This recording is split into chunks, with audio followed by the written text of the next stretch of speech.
ప్రార్థన చేసుకో. పరిశుద్ధుడా, ముచ్చుకోవడానికి పరిశుద్ధ నామమును బట్టి వందనాలు చెల్లించుకుంటున్నాను తండ్రి. ప్రభా, రాత్రంతే మాకు సుఖమైన నిద్రిచ్చావు. ఉదయకాలంలో ప్రభా ఈ పాద సన్నిధికి వచ్చుటకు మమ్మల్ని బలపరిచినాను కొందనాలు. ఈ వాక్యం చదువుతుండగా ప్రభా మాతో మాట్లాడండి, ఈ స్వరం వినిపించండి, సన్నిధి ఉంచమని దేవాని నామానికి మహిమ తెచ్చుకోమని యేసునామములో స్తుతించి ప్రార్థించి వేడుకుంటున్నాను తండ్రి. యెషయా రాసిన గ్రంథము 32వ అధ్యాయం. ఆలకించుడి, రాజు నీతిని బట్టి రాజు పరిపాలన చేయును, అధికారుల న్యాయం బట్టి వెలుగుడు. మనుషుడు గాలికి మరుగైన చోటు వలె గాలి వానకు చోటైన చోటు వలె ఉండును. ఎండిన చోటునే నీళ్లు కాలువల వలె ఓ ఆట వలస పుట్టించి దేశము నీడ వలె ఉండును. చూచువారి కన్నులు వినువారి చెవులు ఆలకించు. చందలు గల మనస్సు జ్ఞానము గ్రహించుదురు, విత్తువారి నాలుక స్పష్టంగా మాట్లాడు. గనుడని ఎంచబడుడు, కంటికి ఉదాహరించబడడు.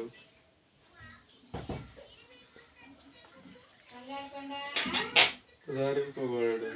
మూఢుడు మూఢవాక్యములను పలుకుదురు, భక్తిహీనులుగా హీనముగా నడుచుకుందురు. యెహోవాను గూర్చి కొనియాడుకుని మాటలాడుదురు. కొనియాడి మాట్లాడుదురు. ఆకలిగొన్న వారి జీవనాధారము తీసుకొనును. గొప్ప తప్పిగొన్న వారికి పానీయములు లేకుండా చేయొచ్చు హృదయపూర్వకంగా పాపం చేయుదురు. మోసకారి సాధనములో చెడ్డవి, నిరుపేదలు న్యాయవాదన చేసినను. కళ్ళ మాటలతో దీనులను నాశనం చేయుటకు వారు దురాలోచనలు చేయుదురు. గనులు ఘనకార్యములు కల్పించుచుందురు, వారు ఘన కార్యములను బట్టి నిల్చుదురు. సుఖాశక్తి గల స్త్రీలారా లేచిన మాటలు వినుడి. నిశ్చింతంగానున్న కుమార్తెలారా నా మాట వినుడి. నిశ్చింతగల స్త్రీలారా, ఇక 1 సంవత్సరం మీకు తొందర కలుగును. ద్రాక్ష పండ్ల పువ్వును పండ్లు ఏరుకుటకు రాదు. సుఖాశక్తి గల కన్యకలారా వణుకుడి. నిర్వారినులారా తొందరపడకుడి. మీ బట్టలు తీసివేసి దింగంబురలై మీరు నడుము గోనె పట్ట కట్టుకొనుడి. రమ్యమైన పొలముల విషయమై ఫలభరితమైన ద్రాక్ష పళ్ళు విషయమై వారు రొమ్ము కొట్టుకుందురు. నా జనుల భూమిలో ఆనందపురంలో ఆనంద గృహములన్నింటిలోనూ ముండ్లను పొదలను పలురకసు చెట్లను పెరుగును. పైనుండి మన మీద ఆత్మ కుమ్మరింపబడు వరకు నగరి విడువబడును. జనసమూహం గల పట్టణము విడవబడును. కొండయు కాపరులు గోపురములను ఎల్లకాలము గృహములుగా ఉండును. అవి అడవి గాడిదలకు ఇష్టమైన చెట్లగాను మందలు మేయు భూమిగాను ఉండును. అరణ్యమును ఫలభరితమైన భూమి వృక్ష వనముగాను ఉండును. అప్పుడు న్యాయము అరణ్యములో నివసించును, ఫలభరితమైన భూమిలో నీతి దిగును, నీతి సమాధానం కలుగును. నీతి వలన నిత్యము నిర్మూలము నింబరము కలుగును. అప్పుడు నా జనులు విశ్రమ స్థానం నందు ఆశ్రయ స్థానం నందు సుఖకరమైన నివాసములుగా నివసించారు. అయినను అరణ్యమును ధ్వంసమగునప్పుడు వడగండ్లు పడును, పట్టణము నిశ్చయముగా కూలిపోవును.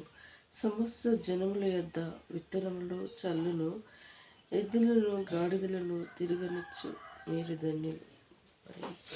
దేవుడు ఇందులో కొన్ని మాటలు చూసుకొని ముగించుకుందాము.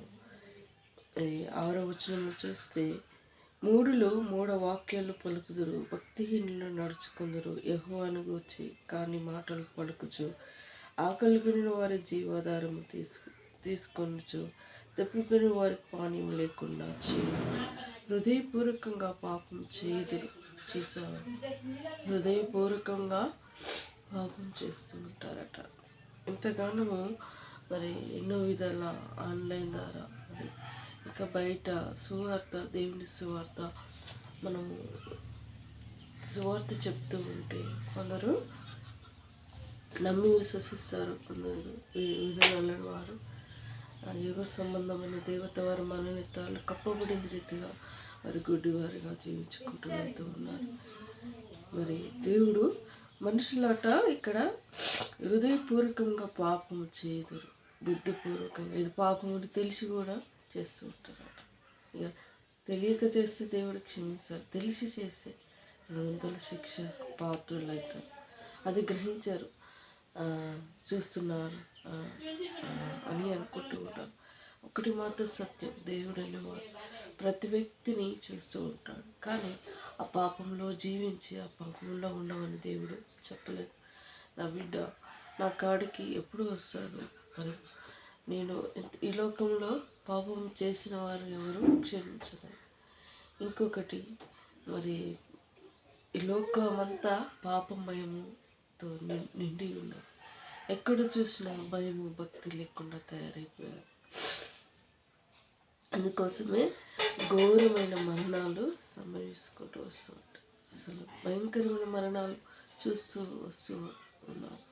మొన్న బంగ్లాదేశంలో క్రిస్మస్ పండుగ రోజు మత ద్వేషాలు పెంచుకున్నవారు క్రిస్మస్ ప్రాంత వెళ్ళి 20 మందిని కాల్చి చంపించారు. ఎంత ఘోరమైన పరిస్థితి.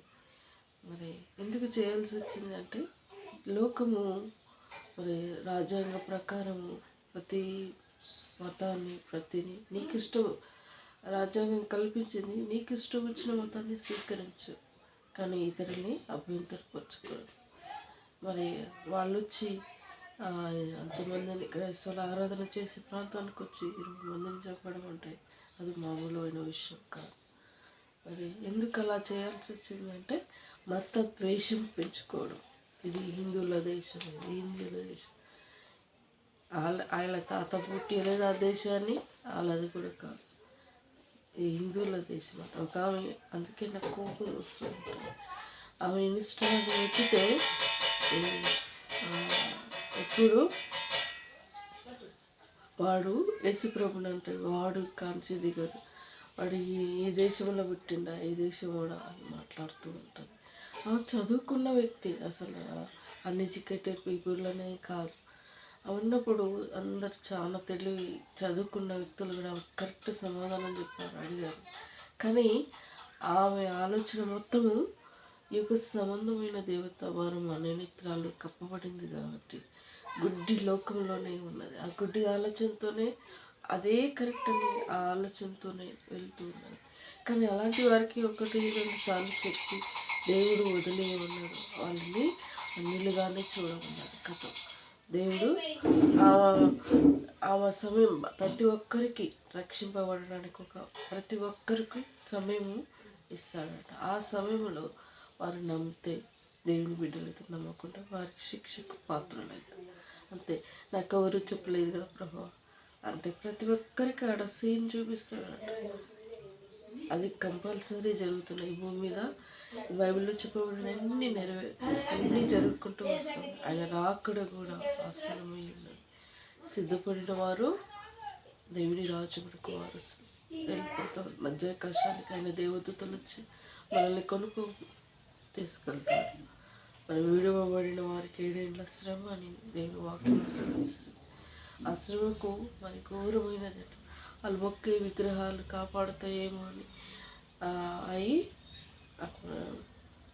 కాపాడలేకుండా వాళ్ళు వదిలేసిపోతారట. వారికి ఉన్న ధనము డబ్బు అంతా చెట్లకు పుట్లకు అది ఒక్కొక్క పాట ఉన్నది. అదే ఆ రోజు యేసయ్య ఉగ్రత రోజు, 7 ఏళ్ల శ్రమల రోజు, పాపులంతా ఏడిచే రోజు, ఆ రోజు శ్రమ నుండి తప్పించే నాదుడే లేడు అని నేను చక్కటి పాట ఉన్నది. ఆ శ్రమ నుండి ఎవరు తప్పించుకోలేదు. కనికరం చూపించాడు. ఇప్పుడు కనికరం చూపించిన దేవుడు అక్కడ కనికరం అనేది ఉన్నది. అయిపోతుంది కథ. ఎంత ఉగ్ర రూపంగా దేవుడు వస్తూ ఉంటాడు. ఎందుకు ఈ మానవులు గ్రహించలేకపోతూ ఉన్నాడు అంటే యుగ సంబంధమైన దేవత వారు మన నేత్రాలు కప్పబడింది కదా, వారి గుడ్డివారిగానే జీవిస్తున్నారు. గుడ్డోళ్ళకి ఎప్పుడు గుడ్డివాడికి దారి చూపించాలి. మనం వెలుగు సంబంధం వాళ్ళకి. ఇది మార్గము రా, ఇది సత్యము రా, పరలోకానికి వెళ్ళే మార్గము రా అని సహోదరి ఇన్స్టాగ్రామ్లో పరలోకానికి వెళ్ళే మార్గం ఉంది, నా తండ్రి దారాన్ని మూడు పెట్టి ఇట్లా చూస్తుంటే ఆయన వేరే తిరిగి ఆలోచించుకుని తప్పుగా మాట్లాడుకుంటారు. నమ్ముట నీ వలనైతే నమ్మువానికి సమస్య. ఫస్ట్ నమ్మటానికి ఇష్టపడు. నమ్మటానికి ఎన్నో ఆలోచనలు. వేరే దేశపు మొత్తం ప్రచారం చేసిన వాళ్ళు ఆలోచించుకోవడం అంత పొరపాటు, అన్నీ పొరపాటు. అందుకోసమే దేవుడు వెతికిన వారికి దేవుడు దొరుకుతూ ఉంటాడు. మన టీవీలలో చూస్తున్నాం. ఎంత భయంకరమైన వ్యక్తులైనా దేవుడు స్వస్థపరుచుకుంటూ వారు బిడ్డలుగా చేర్చుకుంటూ వారి ప్రార్థన విన్నపములు ఆలకించుకుంటూ వస్తూ ఉన్నారు. అద్భుతాలు ఈ లోకంలో చేయలేని అద్భుతాలు దేవుడు చేస్తూ వస్తూ ఉన్నారు. బ్యాప్టిజం తీసుకున్నప్పుడు మొన్న క్రిస్మస్ రోజు ఇద్దరు బ్యాప్టిజం తీసుకొని ఆరాధన చేస్తుంటారు. ఆమె చక్కటి ఆరాధన చేస్తుంది. అయ్యా, నేను ఎన్ని జబ్బులు, ఎన్ని రోగాలు, ఎన్ని డాక్టర్ల కాడికి వెళ్ళినా నాకు మందులు వేసుకుంటే తక్కువ కాలేదు, డాక్టర్ కాడికి వెళ్తే తక్కువ కాలేదు. నాయన నాకున్న బాధ ఎవరు తీర్చలేదు. దేవా, నీ మందిరానికి వచ్చినాక నాకు ఆరోగ్యమైంది, నాకు తక్కువైంది అని ఆరాధన చేస్తుంటే నాకు చాలా సంతోషం అనిపించింది. ఎస్, ఈ లోకంలో ఫస్ట్ ఏం చేస్తుంటాం మనం? జబ్బు వచ్చినాక ఏదైనా జరిగినప్పుడు డాక్టర్ని సంప్రదిస్తాం. డాక్టర్ వల్ల కాకుంటే ఇంకెవరిని సంప్రదిస్తాం? ఆమెకి ఎవరు చెప్పారు? చక్కగా దేవుని మందిరానికి వచ్చి ఆమె ఆరోగ్యవంతురాలు. అది గొప్ప సాక్ష్యం. ఇలా నమ్ముకున్న వారు చాలామంది ఉన్నారు. ఒక్కొక్కరికొక పరిస్థితితో దేవుని తెలుసుకుంటున్నారు. కానీ మూర్ఖమైన ప్రజలు, భ్రష్టత్వంలో ఉన్న ప్రజలు అలానే ఉండిపోతారు. సరే, దేవుడు వారిని చూస్తుంటాడు. కానీ వారి కోసము మనం ప్రార్థించాలి. ప్రభావం వారిని రక్షించమని ప్రార్థన. కనికరింకల జనులు ఎంత ఘోర పాపనైనా ప్రేమిస్తున్నాడు. ఇన్ని ఎంత క్షమించరాని పాపాలు చేస్తున్నాడే అని ఆయనను దేవుడు క్షమిస్తాడు. కనికరంలో ఉన్నప్పుడే దేవుడు కనికరిస్తాడు. ఆ తరిపోయాక ఇక కృపకాలం అంతా అయిపోయాక ఆయన రాకట్లో ఉగ్ర రూపంలో ఉంటే ఆ రోజు ఎవరు తప్పించుకునే నాదుడే ఉండడాట. అవసరమా? ఆ రోజు కోసం ఉండాల్సిన అవసరమా? ఈ దినమే దేవుని విశ్వసించి ఆయన బిడ్డగా దేవుడి మాటలు దీవించి ఆశీర్వదించుగాక. ప్రార్థించుకోండి. పరిశుద్ధుడా, విమోచకుడా, నీ పరిశుద్ధ నామమును బట్టి వందనాలు ప్రభా. ఆయన నీ వాక్యము మాకు వినిపించావు, నీ స్వరం మా కోసం వినిపించావు. యుగ సంబంధమైన దేవత వారి మన నేత్రాలు కప్పబడింది. గడివారు అనేకులు ఉన్నారు నాయన. ప్రతి వారి నేత్రాలు వెలిగించమని ప్రార్థిస్తూ మా తొల్లై గ్రామాన్ని కూడా రక్షించమనుకోవాలి. మా పట్ల కలిగి ఉన్న దేశాన్ని బట్టి స్తుతిస్తూ మా భవిష్యత్తు ప్రణాళిక నీ చిత్తమే మా ఇలా జరిగించండి ప్రభా. కొన్ని దినాలైతే న్యూ ఇయర్లా అడుగు పెడతాం ప్రభా. న్యూ ఇయర్ కోసం మమ్మల్ని సిద్ధపరచండి. మా వ్యక్తిగత వాగ్దానాలు బలపరచండి. సంవత్సరం అంతా మాకు నీ కృప దయను పాలించుకుంటూ మా ప్రాణాన్ని కాపాడి నడిపించిన దేవా, సజీవ లెక్కలో ఉంచిన దేవా, నీకు వందనాలు ప్రభా. నీకు వందనాలు చెల్లిసి మా అక్కర్లు కూడా నీ వశంలో తీరుస్తున్నందుకు వందనాలు. నా రక్షణలు నా కుటుంబీకులందరినీ సంపూర్ణంగా రక్షించండి. నేను పాద సన్నిధిలో పెట్టుకుంటూ నాకంటూ పరిచయమైన వారు, నా ఫ్రెండ్స్ని, యూట్యూబ్ ద్వారా వింటున్న వారు ఎవరైనా అయ్యా నేను నమ్మి విశ్వసించేవారుగా నైనా అయ్యా ఎవరు ఏ బాధల్లో ఉన్నారో మాకైతే తెలియదు. కానీ దేవా, బాధలు, కష్టములు, వేదనలు తీర్చే దేవుడు ప్రభా, నమ్మి విశ్వసించే భాగ్యాన్ని దయచేయమని ప్రార్థిస్తున్నాను. దయగలైనా నా కుటుంబాన్ని మరలా నీ పాద సన్నిధిలో ఎత్తిపెట్టి ప్రార్థిస్తూ నాకున్న సమస్యలు ప్రభా ఆ విషయంలోనూ నాకు సహాయపడండి, తోడుగా ఉండండి అయ్యా. ప్రతి విషయంలో నీ కృపను కోరుకున్నాం. అంధకార శక్తిని నజరేయుడైన యేసు నామములో మంది సమాధానం వచ్చే మహిమను దశరుడు దొంగిలించుకున్నా నీ ఖర్చుని కోరుకుంటూ గణిత ప్రభావం పొందమని కోరుకుంటూ నేను తగ్గించుకుంటూ నీ నామను హెచ్చించుకుంటూ యేసు దివ్యమైన నామములో అతి వినంగా వేడుకుంటున్నాను తండ్రి. యేసు రక్తమే జయ, సిల్వ రక్తమే జయ. యేసు నా సంపూర్ణ విజయం కలుగునుగాక. అపవాది క్రియలు అనంతం నాశనమగునుగాక.